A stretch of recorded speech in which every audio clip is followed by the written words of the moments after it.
नमस्कार दोस्तों, आप सबका फिर से बहुत बहुत स्वागत है हमारे YouTube चैनल में फार्मावेल बाय क्यू सेट। आज का जो हमारा टॉपिक है वो है एंटी एंजाइटी ड्रग्स पार्ट 2। कल हमने जो वीडियो अपलोड किया था वो हमारा एंटी एंजाइटी ड्रग्स का पार्ट 1 था, जिसमें हमने एंटी एंजाइटी ड्रग्स की पूरी तरीके से प्रॉपर एक्सप्लेनेशन दी थी। उसके बाद हमने उसकी क्लासिफिकेशन डिस्कस करी थी, जिसका पार्ट 1 में हमने क्लासिफिकेशन बेंजोडाइजिपिन का मोड ऑफ एक्शन के बारे में हमने अच्छे से पढ़ा था। इन शॉर्ट में फिर से आपको बता दूं, एंटी एंजाइटी ड्रग्स, एंजाइटी का मतलब होता है चिंता। लिमिटेड अगर चिंता है तो ठीक है। जैसे हम एक छोटा सा एग्जांपल लेते हैं कि कल किसी बच्चे का पेपर है और वो चिंतित हो रहा है कि कल मेरा पेपर कैसे जाएगा, तो वो नॉर्मल है और वो हर किसी को चिंता होती है। लेकिन जब वो बहुत ज़्यादा एक्सेसिव मात्रा में हो जाए, बहुत ज़्यादा हाई लेवल में होने लगे, मान लीजिए किसी को चिंता हो रही है और उसकी वजह से कई सारे उसकी बॉडी में सिम्टम्स दिख रहे हैं, जैसे कि एनोरेक्सिया, ब्रीथलेसनेस, पेल्पिटेशन, सांस लेने में उसे दिक्कत हो रही है, हार्ट बीट उसकी बहुत ज़्यादा तेज हो गई है जिसकी वजह से उसे पसीना आना चालू हो गया है और मेंटली वो इल हो गया है, उस कंडीशन को हम कहते हैं एंजाइटी। और सारी दवाइयाँ जो कि एंजाइटी के सिम्टम्स, एंजाइटी के लक्षण को दूर करने के लिए ली जाती हैं, वो कहलाती है एंटी एंजाइटी ड्रग्स। अब हम बात करेंगे मोड ऑफ एक्शन, जिसे हम कहते हैं मैकेनिज्म ऑफ एक्शन। तो मैंने पहले ही बताया कि आपको पार्ट 1 में हमने एक्सप्लेन करा है बेंजोडाइजिपिन का मोड ऑफ एक्शन। फिर से मैं सिर्फ आपको एक बात कहना चाहूंगा कि जब भी आप हमारा सेकंड पार्ट, थर्ड पार्ट या फोर्थ पार्ट, किसी भी वीडियो का आप अगर आगे का पार्ट देखते हो तो प्लीज़ आप फर्स्ट पार्ट से उसे समझना चालू कीजिए, क्योंकि जब आप शुरुआत से सारी चीज़ें समझेंगे तो आपको चीज़ें पढ़ने में आगे आसानी होगी। लेकिन अगर आप सेकंड या थर्ड पार्ट, शुरू के पार्ट को स्किप करते हुए अगर आगे जाएंगे तो आपको दिक्कत आएगी। तो आज का जो हमारा सेकंड पार्ट है उसमें है सेकंड क्लासिफिकेशन, जो कि है एजापाइरोन्स, जिसकी क्लास के अंदर आती है बसपाइरोन। बसपाइरोन का मोड ऑफ एक्शन हम डिस्कस करते हैं, does not interact with benzodiazepine receptor. तो जो बसपाइरोन हमारी ड्रग है वो बेंजोडाइजिपिन रिसेप्टर के संग कोई भी इंटरेक्शन नहीं करती है। Mode of action is not clearly known, इसका मोड ऑफ एक्शन अभी बहुत ज़्यादा क्लियरली अच्छे से नहीं पता है, but may be dependent on it's selective partial agonist on 5-HT1A receptor. लेकिन ये माना जाता है कि ये 5-HT1A रिसेप्टर पे जाके काम करती है। जो 5-HT क्या है, सेरोटोनिन का रिसेप्टर है। सेरोटोनिन एक हैप्पी हार्मोन माना जाता है।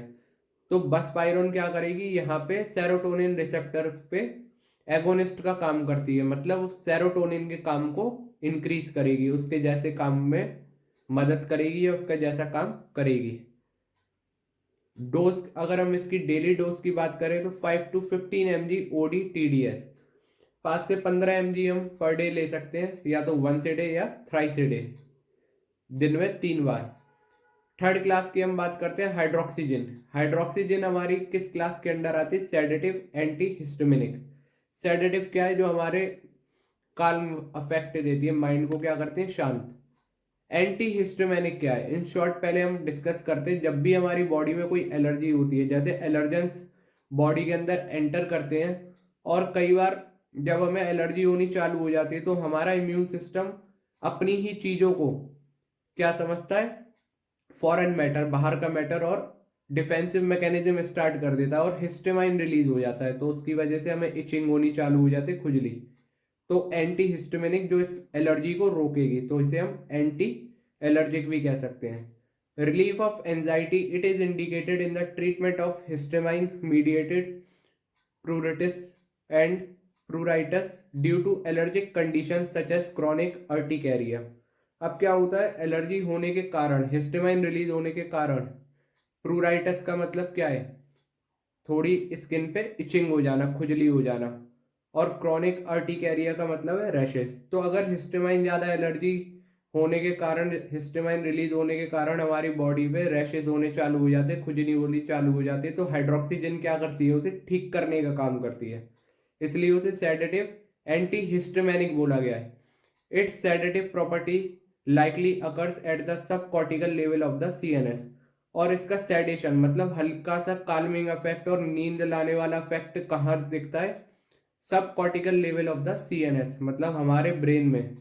हमने डिस्कस किया था लिम्बिक सिस्टम से इमोशनल स्टेट सारी होती है, तो वहां पे जाके एक सेडेटिव अफेक्ट शो करेगा, काल्मिंग अफेक्ट शो करेगा ब्रेन में। तो बोला गया सब cortical level of the CNS। Daily dose अगर इसकी बात करें तो 50 to 200 mg per day. Fourth classification बात करते हैं प्रोपेनेनॉल, जो कि हमारा बीटा ब्लॉकर्स के अंदर आते हैं। प्रोपेनेनॉल हमने एंटी हाइपरटेंसिव ड्रग्स में भी पढ़ा था। अब हम बात करते हैं एंटी एंजाइटी ड्रग्स में अपना एक्शन कैसे शो करते हैं। Many somatic symptoms of anxiety, palpitation, rise in BP, shaking. तो कई सारे हमारी बॉडी के अंदर जो सिम्टम दिखते हैं एंजाइटी के, जैसे हार्ट बीट तेज हो जाना, ब्लड प्रेशर बढ़ जाना और झंझनाहट होना, शेकिंग होना, are due to sympathetic over activity. इसमें क्या होता है, हमारा sympathetic nervous system over active हो जाता है और इसके कारण की वजह से ये सारे हमारे बॉडी में सिम्टम दिखते हैं, जैसे बीपी बढ़ गया, हार्ट बीट तेज हो गई, झंझनाहट। और यही सिम्टम्स हमारी एंजाइटी को और ज़्यादा बढ़ा देते हैं। Propranolol help anxious patient troubled by these symptoms. अब प्रोपेनेनॉल हेल्प करते हैं पेशेंट को जो कि इन सारे सिम्टम्स से ट्रबल्ड हो रहे हैं, मतलब उन्हें ये सारे सिम्टम्स लक्षण दिखाई दे रहे हैं बॉडी में, बाय कटिंग द विस्कस cycle and provide symptomatic relief. अब यही सारे सिम्टम जो बॉडी के अंदर हो रहे थे उस साइकिल को ही कट कर देते, जो हमारा sympathetic nervous system over active हो गया उसे कम कर देंगे, कट कर देंगे, ताकि ये सारे सिम्टम्स से हमारी बॉडी को रिलीफ मिल सके। बस मैं आपसे इन शॉर्ट में यही कहूँगा कि हमारे वीडियोस में आप एंड में स्क्रीनशॉट ले सकते हैं। किसी भी तरीके के नोट्स मुझे प्रोवाइड करने की ज़रूरत नहीं है। जो मैं अपनी वीडियो बनाता हूँ उसमें जितना भी मैंने व्हाइट बोर्ड पे लिखा है वो एक तरीके से नोट्स की तरह ही है। आप एंड में स्क्रीनशॉट लीजिए और इससे अपने अच्छे नोट्स बनाइए और पेपर में आप बहुत ही अच्छे तरीके से मैटर अपना लिख सकते हैं। Thank you so much for watching this video.